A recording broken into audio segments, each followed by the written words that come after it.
কাউনিয়ায় বিপদসীমার উপরে তিস্তার পানি, রংপুর, কুড়িগ্রাম ও লালমনিরহাটে নিম্নাঞ্চল প্লাবিত, ক্ষয়ক্ষতি আতঙ্কে হাজারো মানুষ। দেশে বেড়েই চলেছে ডেঙ্গুর প্রকোপ, একদিনে সর্বোচ্চ শনাক্ত ও মৃত্যুর রেকর্ড, মোট ১৫৮ জনের প্রাণহানি, ঝুঁকিতে ঢাকা উত্তর। সাগরণী হত্যাকাণ্ড ধামা চাপা দিতে র্যাবকে তদন্ত ভার, অভিযোগ বাদীপক্ষের, পিবিআইকে দায়িত্ব দিতে শিগগিরই আবেদন। ১ অক্টোবর থেকে ১৪ দিন মধ্যরাতের জন্য বন্ধ থাকবে হযরত শাহজালাল বিমানবন্দর, রক্ষণাবেক্ষণ কাজের জন্য সিদ্ধান্ত। পুরোদমে ক্লাস চলছে, ঢাকা বিশ্ববিদ্যালয়ে রয়েছে সেশন জটের শঙ্কা, আবাসিক হলে পর্যাপ্ত সিট না থাকায় নির্মাণ হবে নতুন ভবন। এবং সাফ অনূর্ধ্ব ১৭ শিরোপা লড়াই আজ, বাংলাদেশের প্রতিপক্ষ ভারত, প্রতিপক্ষের সমীহ থাকলেই জয়ই লক্ষ্য বলছেন কোচ। দেখছিলেন শিরোনাম সংবাদ সকালের, সঙ্গে আছি আমি লিনিয়া আফরোজ। ভারত থেকে আসা ঢল আর কয়েকদিনের টানা বৃষ্টিতে বিপদসীমার উপর দিয়ে বইছে তিস্তার পানি, বাড়ছে ধরলা, দুধকুমার ও ব্রহ্মপুত্র নদের পানিও। এতে প্লাবিত হয়েছে রংপুর, নীলফামারী, লালমনিরহাট ও কুড়িগ্রামের নিম্নাঞ্চল। রাস্তাঘাট ডুবে বিচ্ছিন্ন হয়ে পড়ছে যোগাযোগ, ব্যাপক ক্ষতির মুখে রোপা, আমন ও মৌসুমি ফসল। সহকর্মীদের তথ্য ছবিতে আপনপুরে পথ। উজানের ঢল আর টানা বৃষ্টিতে বিপদসীমার উপর দিয়ে বইছে তিস্তার পানি, বাড়ছে ধরলা, দুধকুমার ও ব্রহ্মপুত্র নদের পানিও। রোববার সকাল ৯টায় কাউনিয়া পয়েন্টে বিপদসীমার ৩৩ সেন্টিমিটার উপর দিয়ে প্রবাহিত হয় তিস্তা নদী। প্লাবিত হয়েছে রংপুর, নীলফামারী, লালমনিরহাট ও কুড়িগ্রামের নিম্নাঞ্চল। অনেক বসতবাড়িতে উঠেছে পানি, রাস্তাঘাট ডুবে বিচ্ছিন্ন হয়ে পড়েছে যোগাযোগ। গতকাল থেকে পানি আসার পরে আমাদের নৌকা নাই, ভেলা নেই, আমাদের চলাফেরা করা খুব সমস্যা হচ্ছে। বাচ্চা কাচ্চা নিয়ে খুব সমস্যা, বাড়ির রান্নাঘর তলে গেছে, টিবল, হাঁস মুরগি ভাসি যায়, গরু ছাগল নিয়ে সমস্যা, সবকিছু মানে সমস্যা। একটু পানি ঢেকুশ হইলেই আমাদের রাস্তার মধ্যে এক কোমর পানি, আমরা কোথায় যাব? পানির চাপ বেড়ে যাওয়ায় বন্যা নিয়ন্ত্রণ বাঁধগুলো ঝুঁকিতে। বন্যা ও ভাঙন আতঙ্কে দিন পার করছে উত্তরের জেলাগুলোর নদী তীরবর্তী মানুষ। পানিতে তলিয়ে গেছে রোপা, আমন সহ মৌসুমী সবজি ক্ষেত, দেখা দিয়েছে গবাদি পশুর খাদ্য সংকট। মনে করেন বৃদ্ধ মানুষের সমস্যা, গরু ছাগলের সমস্যা, বিভিন্ন ধরনের সমস্যা পড়ে গেছে আমরা এই পানি হঠাৎ আসার কারণে। আমার ২.৫ একর মাটির ধান তলে গেছে। হ্যাঁ, ধান পাওয়া যাবে কি না যাবে এটা কোনো উদ্দেশ্য নেই। এদিকে চাঁপাইনবাবগঞ্জের পদ্মা ও মহানন্দা সহ অন্য নদীতেও বেড়েছে পানি, নিম্নাঞ্চল ডুবে তলিয়েছে ঘরবাড়ি, ব্যাপকভাবে ক্ষতিগ্রস্ত আউশ ধান সহ শাকসবজি ক্ষেত। আমাদের ফসল এ পর্যন্ত মেলা কিছু ডুবেছে, শাক সবজি এবং কলা, বেগুন, তোড়া যাই কিছু ছিল। বন্যা এবছর যে ভাঞ্জা আছে, অন্য বছর এরকম দীর্ঘস্থায়ী ভাঞ্জা ছিল না। মানে ক্ষতির কোনো শেষই নাই, এমন ক্ষতিকার আমরা এখানে। কয়েকদিনের মধ্যে পানি না নামলে আরো দুর্ভোগ ও ফসলহানির শঙ্কা করছেন স্থানীয়রা। আপনপু, নিউজ ডেস্ক, দেশ টিভি। চলতি বছরে একদিনে সর্বোচ্চ ডেঙ্গু রোগী শনাক্ত, মৃত্যুর ঘটনা ঘটেছে। একদিনে মারা গেছে ৮ জন আর শনাক্ত হয়েছে ১,২২১ জন। স্বাস্থ্য অধিদপ্তর থেকে পাঠানো এক বিজ্ঞপ্তিতে এ তথ্য জানানো হয়েছে। এতে বলা হয়েছে, রোববার সকাল ৮টা পর্যন্ত গেল ২৪ ঘন্টায় সবচেয়ে বেশি শনাক্ত হয়েছে ঢাকা উত্তর সিটি এলাকায় ২০৬ জন, দক্ষিণ সিটিতে ২২৮ এবং চট্টগ্রাম বিভাগে ১৮৩ জন। এদিকে একদিনে সারা দেশে ১,০৯০ জন ডেঙ্গু রোগী হাসপাতাল থেকে ছাড়পত্র পেয়েছেন। সব মিলিয়ে চলতি বছর ডেঙ্গুতে মারা গেছে ১৫৮ জন।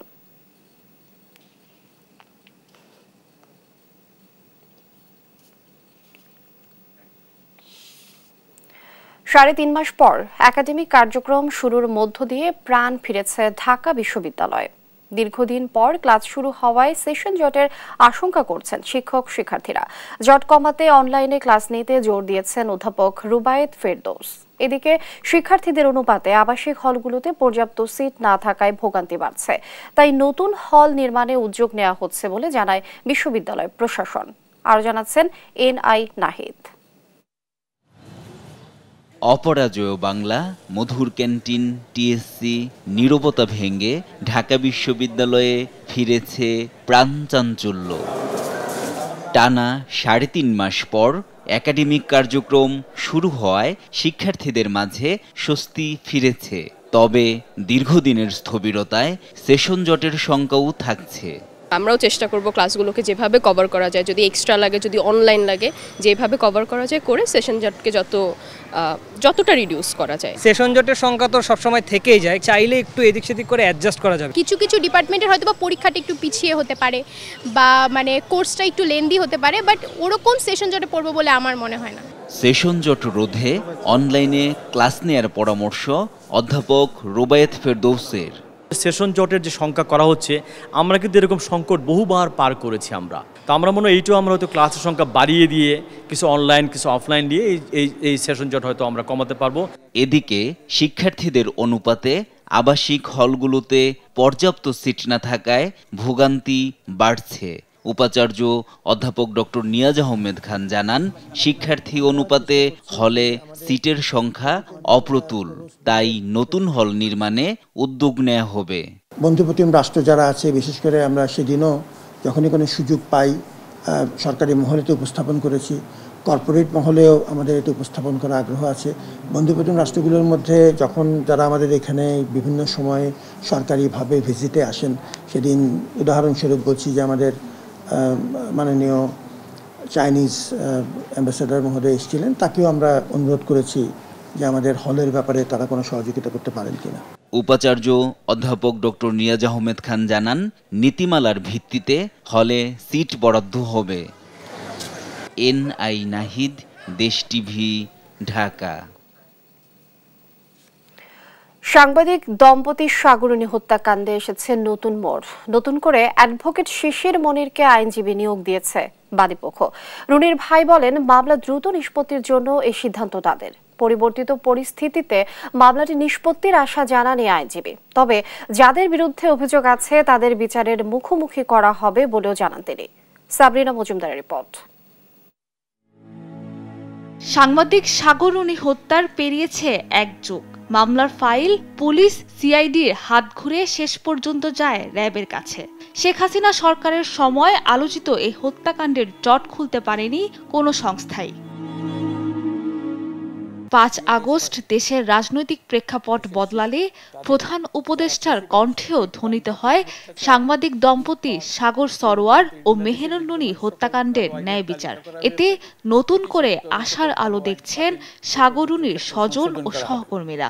সাংবাদিক সাগরুনি হত্যাকাণ্ড সহ বহুল আলোচিত 5টি হত্যাকাণ্ডের তদন্ত ও বিচার অগ্রাধিকার ভিত্তিতে ও দ্রুততম সময়ে নিষ্পত্তির জন্য সহায়তা প্রদান করা হচ্ছে।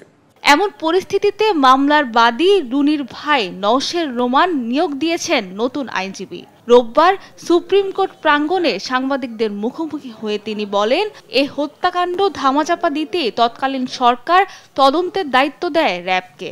তদন্তকারী সংস্থা ওরা আসলে আমার মনে হয় না ঠিকমতো কোনো তদন্ত করেছে, এবং শুরুর দিকে কিন্তু ওরা কথা বলতো, এবং তারপরে কিন্তু আপনাদের সাথেও কিন্তু কথা তদন্তকারী সংস্থা বলেনি, কারণ তারা এটা নিয়ে কোনো তদন্ত আসলে করেনি। এবং আমাদের কাছে মনে হয় যে তদন্তকারী সংস্থা র্যাবকে দেওয়া হয়েছিল মামলাটা, যেন এটা ধামাচাপা দেওয়ার যে প্রক্রিয়াটা, যেহেতু তাদের প্রতি আসলে মানুষ একটা ভীতি কাজ করে, এটা যেন সম্পন্ন হতে পারে এর জন্য। মামলাটি দ্রুত নিষ্পত্তি করতে কাজ করার কথা জানিয়েছেন এ মামলায় নতুন নিয়োগ পাওয়া আইনজীবী শিশির মনির। জানান, নতুন করে পিবিআইকে তদন্তের দায়িত্ব দিতে আবেদন করা হবে। এখন যে আছে র্যাব করছেন, বাংলাদেশে আপাত অর্থে আমাদের জানা মতো সবচেয়ে এফিশিয়েন্ট তদন্ত সংস্থা হলো PBI, police bureau of investigation.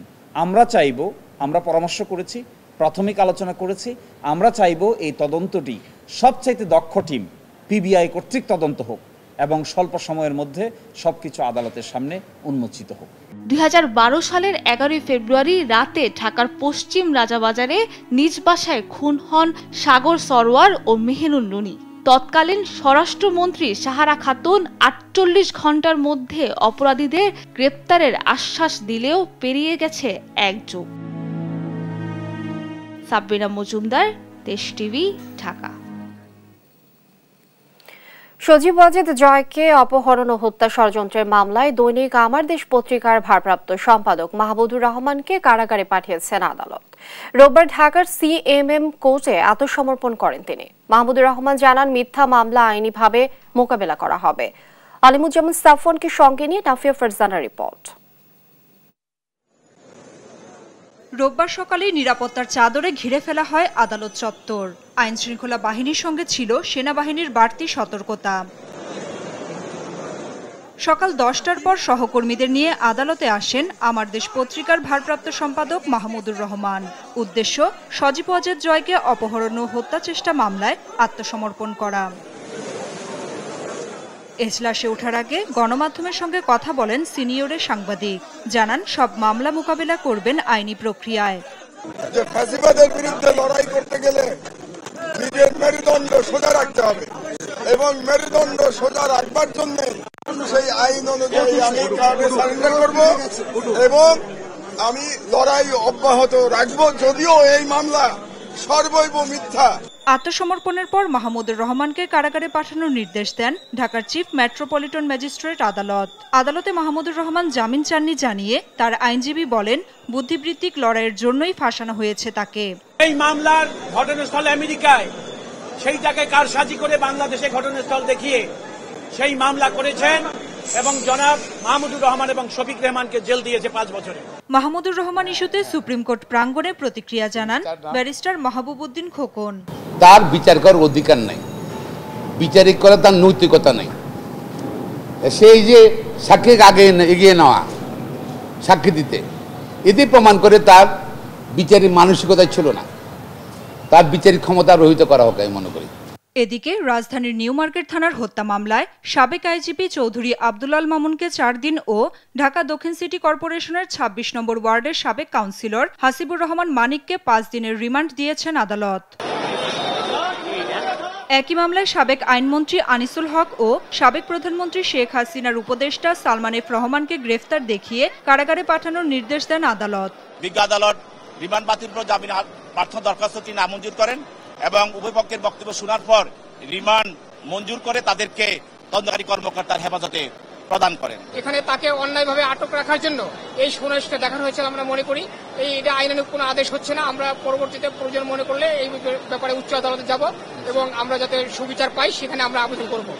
এছাড়া মিরপুর থানার আরেক হত্যা মামলায় সাবেক মন্ত্রী আসাদুজ্জামান নূরকে গ্রেফতার দেখিয়ে কারাগারে পাঠানোর নির্দেশ দেন বিচারক। নাফিয়া ফারজানা, দেশ টিভি, ঢাকা। আগামী 1 অক্টোবর থেকে শ্রম ঘন এলাকায় শ্রমিকদের জন্য টিসিবির ন্যায্য মূল্যের পণ্য বিক্রি শুরু হবে বলে জানিয়েছেন শ্রম ও কর্মসংস্থান উপদেষ্টা আসিফ মাহমুদ সজীব ভূঁইয়া। দুপুরে সচিবালয় শ্রমিক কল্যাণ ফাউন্ডেশনের গ্রামীণ ফোনের চেক গ্রহণ অনুষ্ঠানে একথা জানান তিনি। শ্রমিকদের 18 দফা দাবি মেনে নেওয়া হয়েছে জানিয়ে উপদেষ্টা বলেন, এসব দাবি বাস্তবায়নে জোর দেওয়া হচ্ছে। 2-1 জায়গা বাদে সব কলকারখানায় শ্রমিকরা কাজে ফিরেছে। কেউ শ্রমিকদের উস্কানি দিলে ব্যবস্থা নেওয়ার হুঁশিয়ারিও দেন তিনি।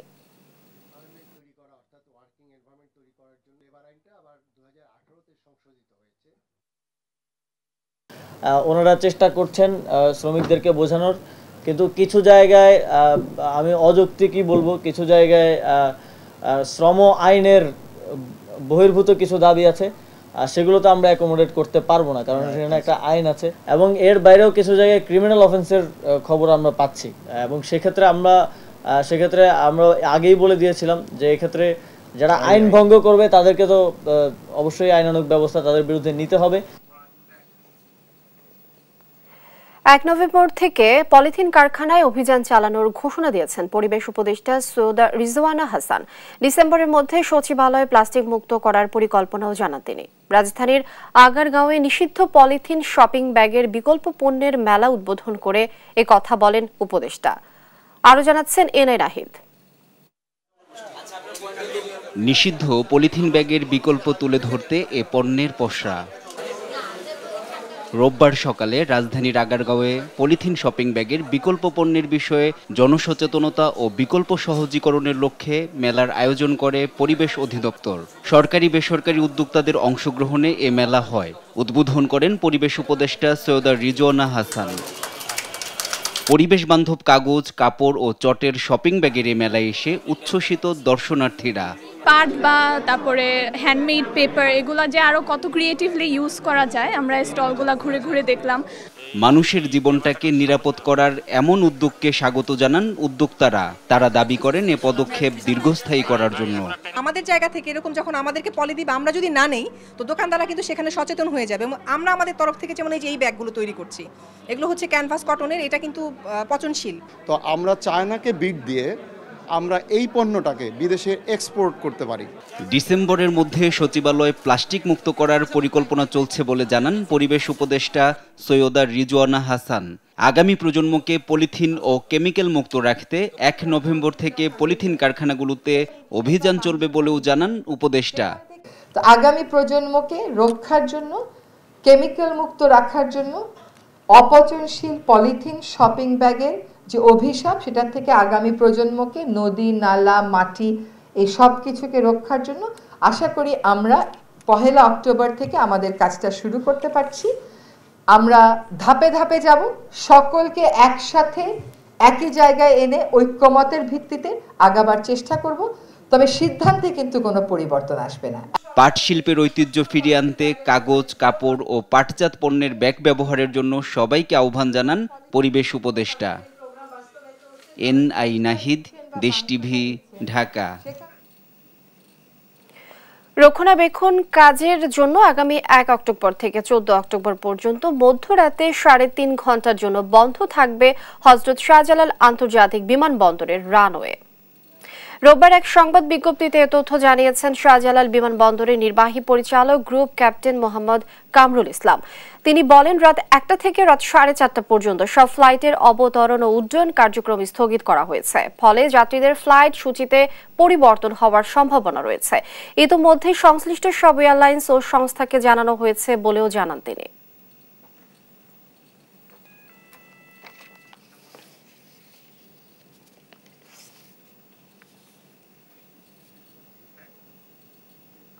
দেখছেন সংবাদ সকাল। সামুদ্রিক ঝিনুকের বাণিজ্যিক প্রসার খাদ্য হিসেবে দেশে ও দেশের বাইরে জনপ্রিয় করতে গবেষণা হচ্ছে রাজশাহী বিশ্ববিদ্যালয়ে।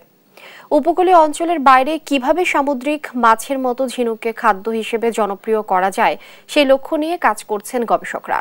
রাজশাহী থেকে কাজী শাহেদের প্রতিবেদন। সমুদ্রের বিশাল জলরাশি ও এর তলদেশের বিভিন্ন সম্পদ কাজে লাগাতে চলছে নানা উদ্যোগ। আগে থেকেই বিভিন্ন শৈবাল, শামুক ও মাছ অর্থনীতিতে অবদান রাখছে। এবার ঝিনুককে এ খাতে যোগ করতে গবেষণা করছেন রাজশাহী বিশ্ববিদ্যালয়ের ফিশারিজ বিভাগের একদল গবেষক। তো আমরা যেটা চেষ্টা করছি এর মাধ্যমে যে আমাদের সুবিশাল সমুদ্রে মৎস্য সেক্টরের মৎস্য আইটেমের পাশাপাশি শেলফিশ আইটেম রয়েছে, যেগুলোকে আমরা বাইভাল বলি, ওয়েস্টার, ক্ল্যাম, বিভিন্ন ধরনের অ্যাবালোনি, অনেক ধরনের স্পিসিস আছে যেগুলো মানে ভ্যালুয়েবল ফুড আইটেম। সেই ফুড আইটেমটা কিন্তু আমাদের দেশে অত বেশি প্রচলিত নয়। আমরা যদি এই ফুড আইটেমটাকে সামনে এনে আমাদের দেশে প্রচলিত করতে পারি, আমাদের সকলের যেমন পুষ্টি চাহিদা পূরণ হবে, পাশাপাশি বাইরে যখন আমরা রপ্তানি করতে পারবো, বৈদেশিক মুদ্রাটাও কিন্তু আমরা এখান থেকে অর্জন করতে পারি। কোস্টাল এলাকায় আমরা কিছু এন্টারপ্রেনার ডেভেলপ করব, তাদেরকে ট্রেনিং দিয়ে তাদেরকে এই মেরিট্রিক স্পেসিস থেকে আমরা বিভিন্ন ধরনের ভ্যালু অ্যাডেড প্রোডাক্ট তৈরি করব। রোববার রাজশাহী বিশ্ববিদ্যালয়ে এক সেমিনারে জানানো হয়, সামুদ্রিক বাইভাল্ভ এখনো জনপ্রিয় হয়ে ওঠেনি, তাই খাদ্য হিসেবে জনপ্রিয় করতে নেওয়া হয়েছে প্রকল্প। রব অত বাইভাল্ভ মাসল কেউ খেতে চাচ্ছে না, তাকে যদি আমি একটা অন্য একটা রেসিপি করে তার সামনে দিয়ে তো সে এটা খাবে। এই ধারণা থেকে আমরা এই কাজটা, এই রিসার্চের প্রস্তাবটা আমরা নিয়েছি। আপাতত প্রাকৃতিকভাবে ঝিনুক পাওয়া যাচ্ছে, তবে চাহিদা বাড়লে প্রকৃতিতে এর প্রভাব ও চাপ পড়তে পারে। এজন্য হ্যাচারি গড়ে তোলার পরামর্শ মৎস্য বিভাগের। হ্যাচারি থেকে যখন রেনু সরবরাহ করে তখন কালচারটার চলমান থাকবে এবং ইন্ডাস্ট্রিয়ালাইজেশনের চলমান থাকবে। এই জন্য আমার প্রস্তাবটা হচ্ছে যে ইন্ডাস্ট্রিয়ালাইজেশনের আগেই আমাদের এই কালচার যাতে কনফার্ম হয়, মানে অব্যাহতভাবে চলতে থাকে, সাস্টেইনেবলি চলতে থাকে, সেই জন্য হ্যাচারি ডেভেলপ করা উচিত। ঝিনুক দেশের বাজারে জনপ্রিয় খাদ্য হিসেবে পরিচিত করানোর পাশাপাশি বিদেশে রপ্তানির পরিকল্পনা আছে বলছেন গবেষকরা। কাজী শাহেদ, দেশ টিভি, রাজশাহী।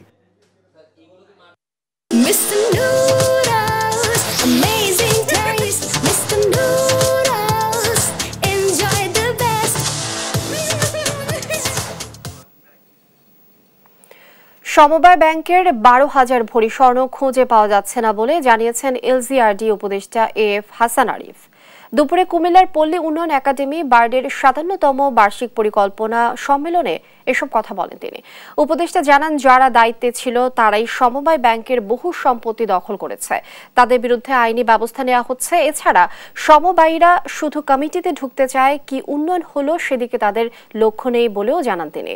সম্মেলনে পল্লী উন্নয়ন ও সমবায় ক্ষেত্রে বার্ডের গবেষণা ও কার্যক্রম তুলে ধরেন বক্তারা।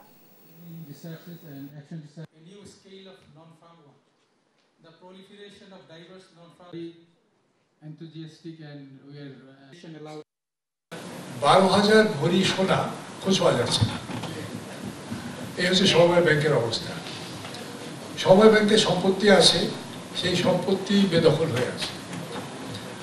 তো তাহলে এটা হচ্ছে সমবায়ের একটা চিত্র, অন্যান্য সমবায়ের অবস্থাও তাই। দেখছেন সংবাদ সকাল। লেবাননের সশস্ত্র গোষ্ঠী হিজবুল্লাহর প্রধান হাসান নাসরুল্লাহর মৃত্যুতে থমথমে মধ্যপ্রাচ্য। বিরামহীন হামলা চলছে দেশটিতে। ইসরায়েলের বোমা বর্ষণে নতুন করে প্রাণ গেছে আরও 42 জনের। হামলায় নিহত হন গোয়েন্দা প্রধানও। ইরানের প্রেসিডেন্টের মতে নাসরুল্লাহকে হত্যার নির্দেশ আসে নিউ ইয়র্ক থেকে। বিস্তারিত লুৎফুর কবিরের রিপোর্ট।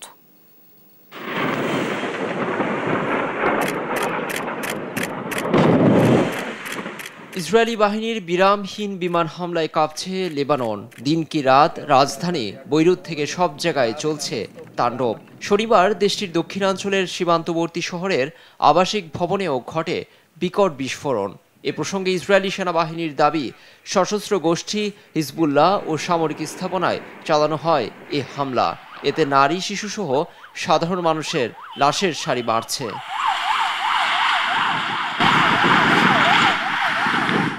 ইসরায়েলি হামলায় হিজবুল্লাহর প্রধান হাসান নাসরাল্লাহর মৃত্যুতে চরম অস্থিরতায় মধ্যপ্রাচ্য। ক্ষোভে ফুঁসছে মিত্ররা। তবে তার মৃত্যুকে ঐতিহাসিক টার্নিং পয়েন্ট আখ্যা দিয়েছেন ইসরায়েলি প্রধানমন্ত্রী বিনিয়ামিন নেতানিয়াহু। খুনি হাসান নাসরাল্লাহকে সফলভাবে নির্মূল করেছে ইসরায়েল। ইসরায়েলি থেকে শুরু করে মার্কিনী হত্যাকাণ্ডে তার হাত রয়েছে। তার মৃত্যু এই অঞ্চলে ক্ষমতার ভারসাম্যে পরিবর্তন আনবে। ইরানের আয়াতুল্লাহ খামেনি সরকারের উদ্দেশ্যে বলছি, যারা আমাদের আঘাত করবে আমরা একইভাবে জবাব দেব। আমাদের হাত ইরান থেকে সব জায়গায় পৌঁছাতে পারে, ইতোমধ্যে তা সবাই দেখেছে।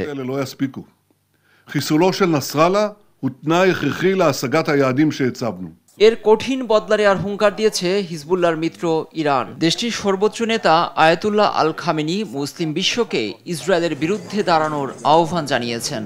আর ইরানের প্রেসিডেন্ট মাসুদ পেজেশকিয়ান দাবি করেছেন, হাসান নাসরাল্লাহকে হত্যার নির্দেশ এসেছিল নিউ ইয়র্ক থেকে। এ পরিস্থিতিতে করণীয় নিয়ে নিরাপত্তা পরিষদে বৈঠকের আহ্বান জানিয়েছে দেশটির সরকার। লেবানন, ইসরায়েল এবং গাজা ইস্যুতে চাপের মুখে মার্কিন প্রেসিডেন্ট জো বাইডেন। গাজার পর লেবাননে হামলা না থামানোর ব্যর্থতার দায় তার উপরই বর্তাচ্ছে। লেবানন প্রসঙ্গে স্থানীয় সময় শনিবার যুক্তরাষ্ট্রের ডেলোয়ার অঙ্গরাজ্যে সাংবাদিকদের প্রশ্নের মুখে পড়েন বাইডেন। এ সময় তিনি বলেন, এখন যুদ্ধবিরতির সময়। লুৎফর কবির, নিউজ ডেস্ক, দেশ টিভি। হিজবুল্লাহ নেতা হাসান নাসরাল্লাহর মৃত্যু প্রতিশোধহীন বলা যাবে না বলে মন্তব্য করেছেন ইরানের সর্বোচ্চ নেতা আয়াতুল্লাহ আলী খামেনি। একই সঙ্গে 5 দিনের শোক ঘোষণা করেছেন তিনি। আর এই হত্যাকাণ্ডকে ন্যায় বিচারমূলক পদক্ষেপ হিসেবে বর্ণনা করেছেন যুক্তরাষ্ট্রের প্রেসিডেন্ট জো বাইডেন। এ নিয়ে বিস্তারিত থাকছে রায়হান কবির শুভ্রর ডেস্ক রিপোর্টে। একের পর এক আঘাতে জর্জরিত হিজবুল্লাহ। 1 ডজনেরও বেশি শীর্ষ পর্যায়ের কমান্ডারের হত্যাকাণ্ডে এর কমান্ড কাঠামো বিপর্যস্ত। পেজার ও ওয়াকিটকি বিস্ফোরণ এবং বিমান হামলার ঘটনায় যোগাযোগ কাঠামো ও অস্ত্র ধ্বংস হয়ে গেছে গোষ্ঠীটির। এর মধ্যেই হিজবুল্লাহ প্রধান হাসান নাসরাল্লাহ নিহত হওয়ার ঘটনায় বিপাকে গোষ্ঠীটি। হাসান নাসরাল্লাহকে হারানোয় গোষ্ঠীটি অস্থিতিশীল হয়ে পড়ার সম্ভাবনার পাশাপাশি স্বল্প মেয়াদের রাজনৈতিক ও সামরিক কৌশলকে পরিবর্তন করবে বলে মনে করছেন যুক্তরাষ্ট্রভিত্তিক মধ্যপ্রাচ্য নিরাপত্তা বিশ্লেষক মোহাম্মেদ আল বাশা। তবে ইসরায়েল বিরোধী এ সংগঠনটি হুট করে ক্ষান্ত দেবে এমন প্রত্যাশা কিংবা ইসরায়েলের চাওয়া অনুযায়ী শান্তির পথে আসার সম্ভাবনা দেখছেন না বিশ্লেষকরা। নাসরাল্লাহর হত্যাকাণ্ড হিজবুল্লাহর মতো ইরানের জন্য বড় ধাক্কা। ইতিমধ্যেই 5 দিনের শোক ঘোষণা করেছে দেশটি। এছাড়া দেশটির সর্বোচ্চ ধর্মীয় নেতা আয়াতুল্লাহ আলী খামেনিকেও সতর্কতামূলক পদক্ষেপ হিসেবে গোপন জায়গায় সরিয়ে নিয়েছে ইরান। হিজবুল্লাহ নেতা হাসান নাসরুল্লাহর মৃত্যু প্রতিশোধহীন যাবে না বলে হুঙ্কার দিয়েছেন দেশটির সর্বোচ্চ এ ধর্মীয় নেতা। সেই সঙ্গে জাতিসংঘ নিরাপত্তা পরিষদের সভা জরুরি ভিত্তিতে ডাকার আহ্বান জানিয়েছে ইরান। এর আগে তেহরানের গেস্ট হাউসে ইসমাইল হানিয়ার অপমানজনক হত্যাকাণ্ডের প্রতিশোধ এখনো নিতে পারেনি ইরান। আগামীতেও পারবে কিনা তা নিয়ে সন্দিহান অনেকেই। এদিকে নাসরাল্লাহর মৃত্যুকে ঐতিহাসিক মোড় ঘোরানো ঘটনা হিসেবে উল্লেখ করেছেন ইসরায়েলের প্রধানমন্ত্রী বেনিয়ামিন নেতানিয়াহু। আর এই হত্যাকাণ্ডকে ন্যায় বিচারমূলক পদক্ষেপ হিসেবে বর্ণনা করেছেন যুক্তরাষ্ট্রের প্রেসিডেন্ট জো বাইডেন। হিজবুল্লাহর দীর্ঘকালের নেতা হাসান নাসরাল্লাহ ইসরায়েলের হামলায় নিহত হওয়ায় লেবাননের এই সশস্ত্র গোষ্ঠীটির সঙ্গে ইসরায়েলের যুদ্ধের দিকে এগিয়ে যাওয়ার ক্ষেত্রে বড় অগ্রগতি হিসেবে দেখছেন অনেকেই। রায়হান কবি শুভ্র, নিউজ ডেস্ক, দেশ টিভি। আপনারা দেখছেন সংবাদ সকাল।